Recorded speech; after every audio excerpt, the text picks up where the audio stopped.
Hello there, world of tankers, and welcome to the channel. I'm of course your host, the Droodles Blitz, and in today's video we are going to be doing a review on the proper E75 TS, the Keiler. Now you might be asking, what do you mean by the proper E75 TS? Well, this is actually the original E75. It was introduced into World of Tanks PC as a Tier 8 Premium, I think 2 Christmas events ago, or maybe 3, and the E75 TS was actually added into Blitz after. I don't know why Wargaming gave the E75 TS this big old boxy turret when they could have given it a Luva turret, but you never know when it comes to Wargaming. Either way, both of these tanks are here to stay in World of Tanks Blitz, and I'm going to be doing a full down review on the Keiler in today's video, talking about it compared to the E75 TS, stating which one I do find more enjoyable and a better tank overall, and we're going to be talking about crates, but let's do that first. Okay, so to get your hands on the Keiler, it's not actually guaranteed because it's a 4% drop chance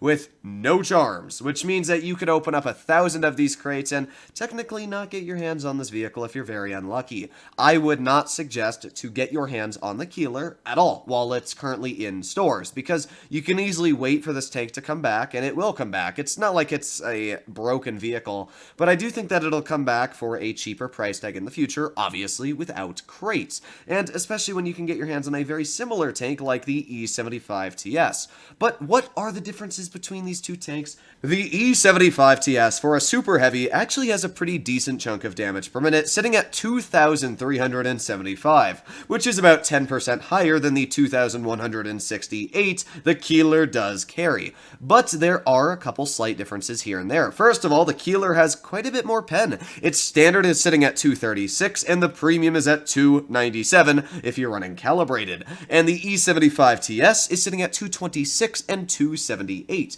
So that is a big difference, and it's about 5% on your standard and premium ammunition of difference on penetration. As well, the Alpha is quite different. The E75 TS has 310 damage per shot, while the Keiler is sitting at 350. I'm a man of Alpha. I love dealing more damage per shot, so I definitely like that the Keiler takes a little bit of DPM away, but it gains a massive chunk of damage per shot. When we take a look at the aiming times, they're pretty similar. It's only 4% worse for the Keiler, but that makes sense because it is a higher Alpha, and that's also the same case for the on-movement dispersion. E75 TS is quite a bit more accurate compared to the Keiler when you're driving and trying to snap opponents on the move, but those are some of the sacrifices you make to get that increased 40 damage per shot. When we take a look at the mobility, this is really where the Keiler comes ahead. The E75 TS has a top speed of 38 kilometers per hour and a reverse speed of 12, but the Keiler goes 40 forwards and 15 in reverse. That is 25% better reverse speed, and that will make a very big difference when trying to get yourself out of trouble you may have put yourself into. It's got about 100 more horsepower, which gives it a 20% better power to weight ratio. It's got better effective horsepower to ton ratio by quite a bit, although it's only for hard terrain. If you're actually driving this tank on medium terrain, it's pretty similar to the E75 TS on overall acceleration, but the reverse speed still will be a massive advantage. When we take a look at the traverse speed, it's also 14% better, sitting at 24 degrees a second instead of the 21. So when it comes to the mobility, the Keiler definitely wins. It's a much more mobile tank, and just driving the tank, you can very easily see that and feel it because it definitely feels a lot more mobile. But the part that most of you probably want to see is the armor profile. So let's pull that up right now and let's showcase the differences between the E75 TS armor and the Keiler. So frontally, the E75 TS upper plate is about 168 and the turret's around 236. If we compare that to the Keiler, the upper plate is 270, which is basically the exact same, and the turret, well, this is where the Keiler definitely goes a bit above and beyond, because the Keiler, sure, it's got 8 degrees of gun depression and the E75 TS is 10, but even if you're angling the E75 TS turret, it stands no chance. With 250 millimeters of pen, which more than a majority of Tier 8 heavies have at this point, you can easily butter through the turret. Compare that to a haul-down Keiler, and yeah, the turret is a lot better. Like, sure, there are a couple weak spots here and there, but this turret's just better. It's just flat better. Like, you will actually get reliable bounces in the Keiler, where the E75 TS, anybody that has a brain cell is going to be penetrating that turret quite easily. But there are a couple couple disadvantages for the Keiler, specifically the side armor. At an angle like this, the E75TS is quite tricky to pen. When it comes to the Keiler, you can see it's quite a bit less, and that is because the flat sides in this tank are about 120 to 125 compared to the E75TS sitting at around 135. So it does make a slight difference when it comes to side armor. You're going to have to be a little bit more careful side scraping in the Keiler compared to the E75TS, but I gotta say from personal experience, the boxy turret on this tank just feels so much worse than the Keiler's rounded turret. I mean, you can see the amount of pen compared to the amount of red. It's not even close. So the Keiler definitely wins when it comes to overall frontal armor, but its side armor is a bit weaker, and that's why I think it's a little faster. When you take a look at the lower plate, it's 167 and 180, but that's actually because we're using APCR. It's 167 as well. So the lower plates on both these tanks are exactly the same. Frontally, the hull is the same. It's just the turret armor that's going to make a difference, and yeah, the Keiler definitely comes ahead. So now, let's take a look at how this tank actually plays in battle. Now, I'm going to be real. I'm going to showcase 2 replays. I've played, well, you can see how many games. I've played 4 battles in the tank, and I've already had 2 very solid games to showcase just how strong this tank can be. So, I'm going to showcase these battles as replays because I just got my COVID booster, and I feel like crap. So, I thought it'd be a little bit better if I just showcased the replays. So, what does the enemy team have? They got a 53 TP and a mil 1951. Okay, they got both of the T28s, the prototype and the normal, and they got a Gravedigger and a KV3. You can see just on flat ground here how much more mobile this tank feels than the E75TS. We're already going upwards of 35 kilometers per hour. On really any hard terrain or flat map, this tank really does get up to speed, and it's quite surprising to watch it get up to speed. Now, when it comes to the space armor on the side, it works just like the E75TS's, so players that don't understand that that space is quite troll are probably going to struggle to penetrate it, and for example, I had a T49 on my Himmelsdorf game earlier just not penetrate me ever in the side because the entire side of this tank is quite a hard penetration. So you can see I've been able to use this really good mobility to get my super heavy right into the front line of the enemy team, and this is great because vehicles like this 53 TP were probably not expecting me to be that aggressive.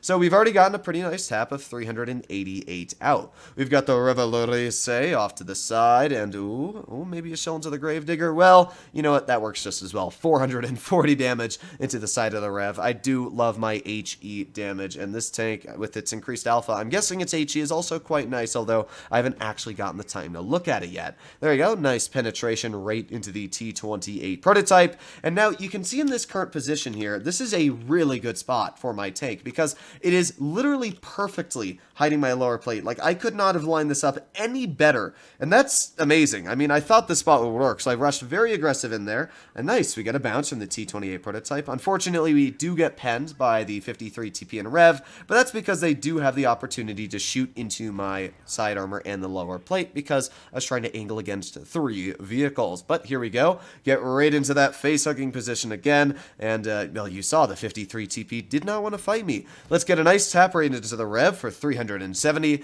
and with that, we're sitting over 2,000 damage. I really do like the alpha on this tank. The ability to roll a really decent chunk feels nice. I mean, that's a low roll there, and for an E75TS, that would be considered a pretty average roll. So here we go again, just going to angle my tank right here, and nice. Look at that, we get a bounce, load on a premium shell, and penetrate straight through the upper plate of that 53 TP. Okay, well, we got a T28 off to the side, and you know I've got to do it again. Ooh, 435, and with that, we're already over 3,000 damage. Now, just for an example, that was a 30 kilometer per hour ram, and we took 130 hit points off of that T28. And one of my friends showed me a game where he rammed a Dracula for around 1,000.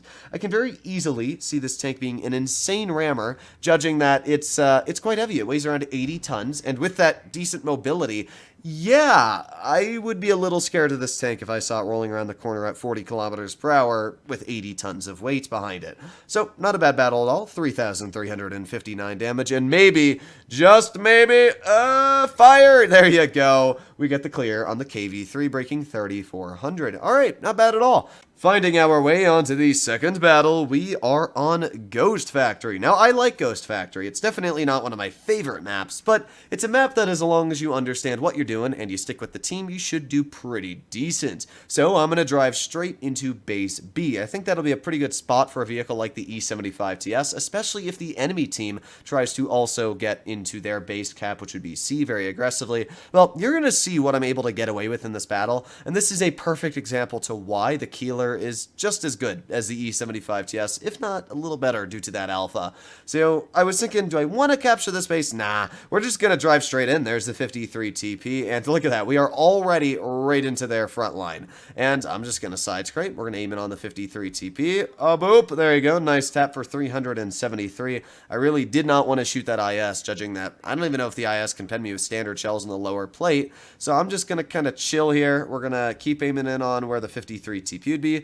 Ooh, I was almost able to sneak a shell into that enemy IS, but it's all fine. There's the 53 TP, and boom, there you go, another nice tap, although a very, very low roll at only 284 damage. All right, you know what, it's fine. We still managed to deal 650 in 2 shots, and now I'm pushing even more aggressive onto this 53 TP. Getting into a side-scraping position, and boom, there you go, nice 362 tap. The mobility, combined with the great armor and alpha, just feels great on this tank. Like, I'm able to push super aggressive in this vehicle and get away with it at the same time. There you go, nice 438 max roll into the T28, but I don't want to be shot by the M3O. That's not a tank that's very exciting for me to be looking at, especially because it is an autoloader. So I'm going to turn towards the Yo, make sure that the 53 TP cannot see me, and then here we go, back to side scraping against the 53 TP. Nice tap right into his track wheel, and with that we've blocked over 1150 damage and dealt over 2000.